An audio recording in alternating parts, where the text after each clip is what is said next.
Yeah. I've got any static commentary. All right, okay. I'm sorry. It's very small, the belt. We'll measure that exactly in a minute. I've got my ruler on me here now so I can show you briefly.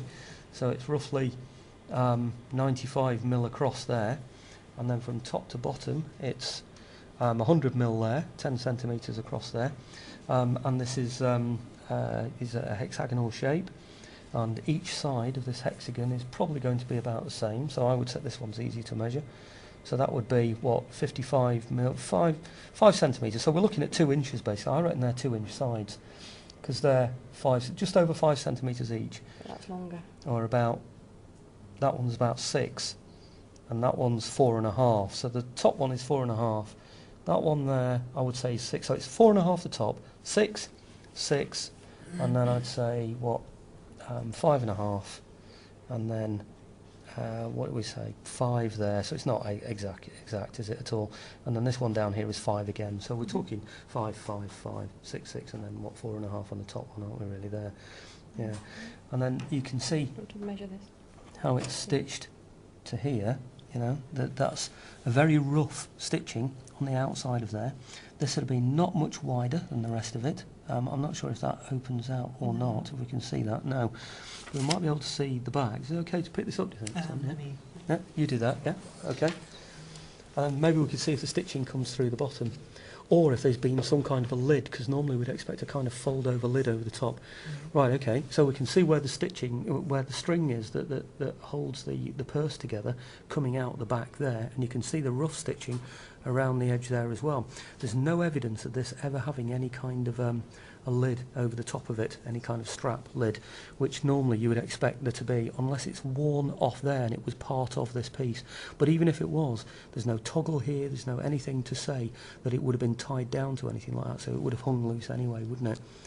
So really, all that's needed in order to recreate one of these would be, I think, to have that amount of you know, sort of material, so that it pulls together and you stitch it down to the outside. Yeah, and that's very small, isn't it? That really, that's going to take 12 balls, isn't it? 12 small lead balls. You know, about the size of marbles, basically. You know, maybe a little bit bigger sometimes. It depends. Yeah. So I think that's quite an easy thing to reproduce, that, isn't it? The other thing we can notice is it has got the 2 holes on the bottom there, and they're the things that commonly your primer flask would hang from. So that shows that the primer flask is different from the others. I suspect that this one here, I don't know if we can see the end of that. Is that a primer flask? Has that got a hole in the end there, that one? This end? Doesn't it? Nope. Ah, okay. I wondered if that was part of this collection, because this was the primer that would have hung from the from this purse, because that's where commonly they'd hang on the belt. This is a shoulder strap, by the look of it. So this is the thing that you would have put your musket on as you were marching along, because that would have taken the weight of your musket. So this bit would have been the part that goes over the shoulder. Yeah. I can measure the dimensions of that. Yeah. Ruler. Yep. And on the widest part, where it's sewn to the belt, we're looking at 10 centimetres. I suspect that they'd have done that in inches. So that would have been 4 inches, wouldn't it? You know, so it's not exactly 10 millimetres, 10 centimetres rather. That is just over 5.5, you know, 5.5 centimetres. So I suspect, again, I haven't got centimetres on inches on this ruler. I suspect that would have been 2 inches. So we're going basically from, what, 4 inches down to 2 inches, aren't we, on there?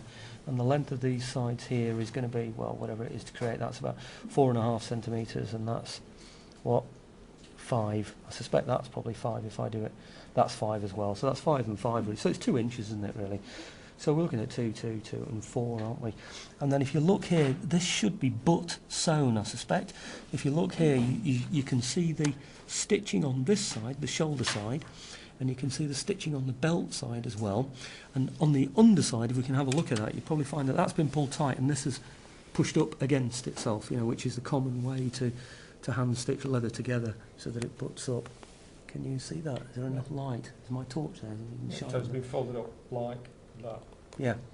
Yes, it sort of, but the stitching pulls it up a bit, like that, to sort of seal it, basically, at the shoulder. And that, of course, is your musket rest. Well, not a musket rest, as in terms of what sticks in the ground, but, you know, a shoulder support, basically. Yeah. Right. Now, the belt on this is very, very small, and the holes on this one are all in sequence. Is that the best way to describe it? All in one line, you know, rather than in tram lines like the others are. And they're in twos. You can see that they're not equally spaced. They're set in twos, aren't they? You know. So now obviously these parts here are broken off. I don't know what this is and how that's attached, but and there's a hole in this as well. So I don't know what these bits are, but they've obviously sort of broken off from here, haven't they? I think, you know, with use. Now this has actually got a hole in the bottom. This bottle. And I imagine that hole is either a turning hole and doesn't go any further in, or it's a hole that's occurred and they thought, oh damn, we've blown that one, we'll leave that one in the collection because it's going to be useless. I really don't know. Yeah. But that looks very wood grainy, that. It doesn't look like that's coated in anything, and you can see the sharpness of the corners as well on that. So that one really doesn't seem to have been coated at all. It's been painted, I think, because you can see some red. That's a painted one. Oh, you see Underneath red, it. can you? Oh, Yeah. right, okay. So you think maybe it's had some red paint on it? Yeah. Ah, and then perhaps the blackening has come over the top of the red. Well, that's interesting, isn't it? That they were red, maybe. Yeah. Red lead. Yeah. Yeah. Like a lead painting, yeah. And again, we can't really see the wood on that they've used there either. But the lid's obviously split on this one, so it's either the wrong lid or the, I don't know, time has spoiled Look it. at the length of it, I bet it's just a tape to fit that. Yeah. It should be done. Yeah, and it's just busted it open, isn't it? Yeah.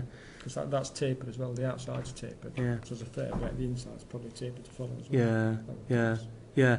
So it's a kind of bung lid, really, in a way, isn't it? You know, well, the bottles are bung inside it. Yeah. I don't know. Can we pick this one up? We're okay. Hold this one. Yeah? Is it? I'm just thinking about that hole in the bottom. Is it a turning hole, or is it? Does that hole go all the way through? Do you think? No, it's plain. It's just a turning hole, isn't it? Basically. Yeah. Centre. So that a centre hole on that. Yeah. I don't think we can take that lid off, can we? Because it's no. It's hard to tell the wood, isn't it, on that? No, It's- when one no. It could split. But all the wood looks very similar, doesn't it, in colour? Whether it's just all wood weathers like that, I don't know. Yeah, but the 350 ones that years have been old. used, they look pretty, Yeah.